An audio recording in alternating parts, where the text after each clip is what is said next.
Thanks for keeping it here on NBC Weather Plus. Topping news again today, large wildfires are continuing to burn out west. Those fires are being fueled by the strong Santa Ana winds and historically dry conditions. For more on the dangerous situation, we check in with NBC's Mark Mullen. And Mark, when we first checked in with you this morning, you were getting whipped around pretty bad by those winds. Have conditions improved at all where you're located? No, I don't think so. I think what happened is they got lucky initially, and overnight things died down a little bit. And the original fire, one that started in the Angeles National Forest, they actually made 70% containment.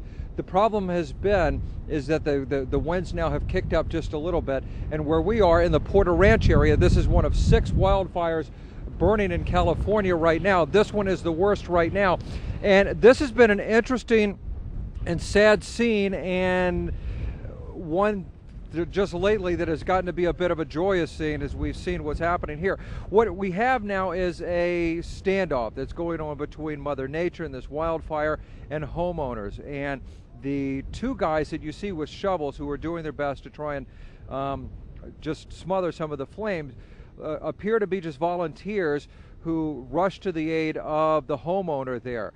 As well, what is good news as well, we've seen a couple of firefighters, or at least volunteer people from the California Department of Forestry, who've come in with some larger hoses, and they are, if you look a little bit to the left there, you might be able to see the gentleman in the turnout jackets right there, as you hear also a helicopter going overhead which is doing water drops right now.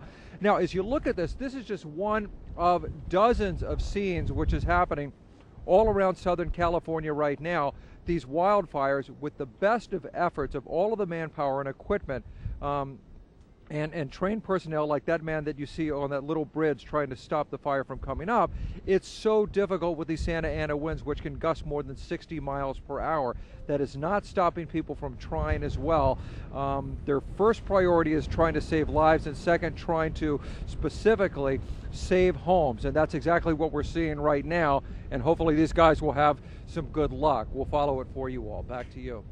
Now, Mark, earlier on this morning we were looking at some of the overnight shots because these always seem to look a little bit more dramatic overnight. They're so widespread and so close to some of these population centers. There's one of those shots we're airing right now. What do you know about evacuations across some of these areas? Because I had heard about some people that just had a very short time to just turn and get out of their homes. Sometimes 30 minutes. Some residents were given official orders, 30 minutes, grab whatever you can and leave. But the thing about it is, let's use common sense. If you lived, take a look right there.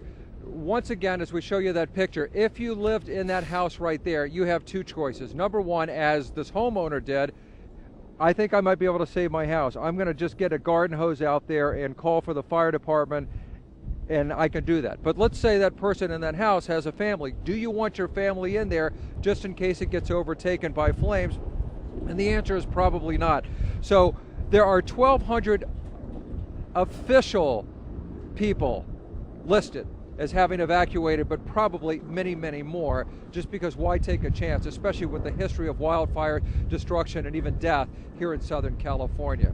Back to you. Certainly. Well, I appreciate that so much, Mark, and I'm glad you also said common sense. Certainly always something good to use in the face of a rearing Mother Nature. We'll be talking more about those winds settling down coming up in just a bit.